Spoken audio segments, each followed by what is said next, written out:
حضرت امام حسین رضی اللہ تعالیٰ عنہ نے یزید کی بیعت سے انکار کیا، اور اس میں ہمارے لیے سیکھنے کی یہ بات ہے کہ ہم کبھی بھی کسی ظالم کے ہاتھ پہ بیعت نہ کریں۔ حضرت امام حسین رضی اللہ تعالیٰ عنہ نے فرمایا تھا وَمِثْلُنَا لَا يُبَايِعُ، یہ نہیں کہا تھا کہ میں یزید کی بیعت نہیں کرتا، کہا میرے جیسا شخص یزید کی بیعت کر کیسے سکتا ہے۔ یزید فاسق مولن تھا، یزید شراب پیتا تھا، مسلمانوں کا قاتل تھا، فاجر تھا، اور امام حسین رضی اللہ تعالی عنہ کی پرورش آغوش نبوت میں ہوئی تھی، تو یزید کے ناپاک ہاتھ میں امام کا ہاتھ کیسے آ سکتا تھا؟ اور ابھی حضرت کہہ رہے تھے کہ لوگ سر بچانے کے لیے ہاتھ دے دیتے ہیں، اور امام نے ہاتھ بچانے کے لیے سر دے دیا۔ اور تاریخ کربلا کی پڑھیں، آپ کو نیزوں کے اوپر سر نظر آئیں گے، آپ کو گھوڑوں کی ٹاپوں پہ روندے جانے والے لاشوں کا تذکرہ ملے گا، لیکن امام کے ہاتھوں کا ذکر آپ کو کہیں نہیں ملے گا۔ امام کا سر نیزے کی نوک پہ تھا، لاشیں گھوڑوں نے روند دیے، امام کے ہاتھ کدھر گئے؟ شاید قدرت نے اٹھا لیے ہوں کہ کوئی یزیدی امام کا کٹا ہوا ہاتھ نہ اٹھا لے، اور پھر یزید اس ہاتھ کو اپنے ہاتھ میں ڈال کر کے کہے چلو اس طرح ہی صحیح، امام کا ہاتھ تو میرے ہاتھ میں آ گیا۔ امام کی عظمت کا پہرا رب نے دیا، اور ان کی آبرو کا پہرا رب نے دیا، امام حسین کا کٹا ہوا ہاتھ بھی یزید کے ہاتھ میں نہیں آیا۔ یزید کا مکروہ چہرہ بے نقاب کرنے جا رہے تھے، اور اس شہادت کو چومنے جا رہے تھے جس کی بشارت رسول اللہ نے دی ہوئی تھی۔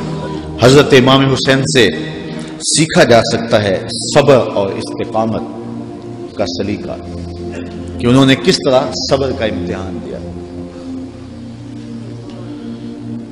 57-58 سال کی عمر کا شخص ہو اور اس کو یہاں سے چل کے باہر وضو خانوں تک 3 سے 4 مرتبہ جانا پڑے تو سانس پھول جائے گی، اور حضرت امام حسین ایک بار نہیں گئے، 71 بار لاشیں لینے گئے،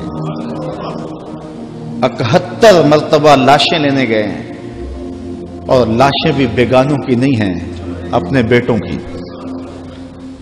جوان بیٹے کی لاش اٹھانا تماشا لب بام نہیں ہے۔ کسی کا جوان بیٹا فوت ہو جائے، سارے گھر والے دلاسا دے رہے ہوتے ہیں تو باپ اور ماں سنبھلتے نہیں ہیں۔ ایسے مناظر آپ روز دیکھتے ہیں، جنازہ اٹھتا ہے تو 10 آدمی تھام کے لے جا رہے ہوتے ہیں، یہ کون ہے؟ کہا اسی کے جوان کی لاش جا رہی ہے۔ جوان بیٹے کی لاش ہو، 10 آدمی سنبھالا دے رہے ہوں، اور باپ پھر بھی نہیں سنبھلتا، موت بھی تبھی ہوتی ہے۔ میں سلام پیش نہ کروں اس حسین پر جو جوان علی اکبر کی لاش کو کندھوں پہ اٹھا کے خیموں تک لاتا ہے، اور پھر بھی ہاتھ اٹھا کے کہتا ہے مالک حسین کی یہ قربانی بھی قبول فرما۔ اتنے دکھ تو کو حمالیہ پہ آتے تو اس کا پتا بھی پانی ہو جاتا، وہ بھی برداشت نہ کر پاتا۔ ابن راشد یہ کربلا کے واقعات کا چشمدید گواہ اور راوی ہے۔ وہ لکھتا ہے کہ میں خود کھڑا تھا اور میں نے حضرت امام عالی مقام رضی اللہ تعالیٰ عنہ کو دیکھا کہ انہوں نے اپنے سینے سے ایک جوان کی لاش کو لپٹایا ہوا ہے اور مقتل سے خیموں کی جانب آ رہے ہیں، اور وہ جوان اتنا قد آور ہے کہ اس کے باوجود اس کے پاؤں زمین پہ گھسیٹ رہے ہیں، اور مقتل سے لے کر کے خیموں تک ریت پر ایک لکیر بن رہی ہے۔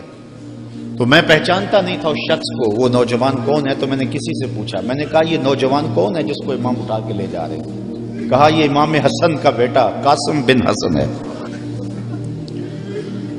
71 لاشیں لائن میں پڑے ہوئے ہیں، یزیدیوں کی سفاکی، ان کا ظلم اور بربریت ان کے تیور نظر آ رہے ہیں، اور خیمے کے اندر پرتادار سادات بیٹھے ہیں، رسول اللہ کی شہزادیاں بیٹھی ہیں۔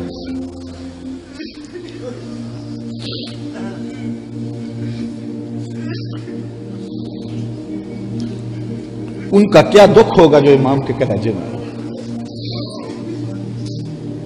اور وہ شہزادیاں یہ ہیں کہ کسی کا باہر بیٹا لیٹا ہوا ہے، ان کے بھتیجے اور بھانجے باہر لیٹے ہوئے، ان کو تلقین کرتے ہیں کہ صبر کا دامن نہیں چھوڑنا، اور امام گھوڑے کی زین پہ سوار ہوتے ہیں. بانک پن ایسا ہے جس ڈھب سے کوئی مقتل میں گیا وہ شان سلامت رہتی ہے. زمانے نے دیکھا 71 لاشیں اٹھا کے خیموں تک لانے والا حسین جب گھوڑے پہ آتا ہے تو اشقیاء کی صف میں کھلبلی مچ جاتی ہے.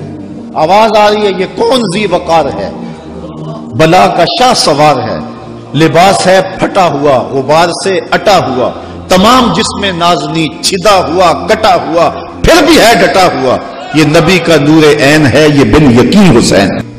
اگر کوئی یزید کا نام لیتا بھی ہے تو سر جھکا کے لیتا ہے، دائیں بائیں دیکھ کے لیتا ہے. نام لینے سے پہلے شرمندہ، نام لیتے ہوئے شرمندہ، نام لینے کے بعد شرمندہ. میں کہتا ہوں کیسا ہے تمہارا لیڈر جس کا نام لیتے تمہیں شرم آتی ہے، اور ہمارے لبوں پہ جب نام حسین آتا ہے سر فخر سے بلند ہو جاتا ہے. فخر کا دل میں دریچہ باز کرنا چاہیے، فخر کا دل میں دریچہ باز کرنا چاہیے، جن کا تو آقا ہے ان کو ناز کرنا چاہیے. اے حسین ابن علی تم پر سلام، ناز شیال نبی تم پر سلام، تم پہ لاکھوں رحمتیں لاکھوں سلام. اے شہیدان محبت کے امام، لالا گوں لالا بدن لالا کفن، اے چمن اندر چمن، زندگی ہی زندگی تیری حیات، اے حیات اندر حیات. افتخار ملت بیضا ہے تو، رب کعبہ کی قسم یکتا ہے تو. فخر کا دل میں دریچہ باز کرنا چاہیے، جن کا تو آقا ہے ان کو ناز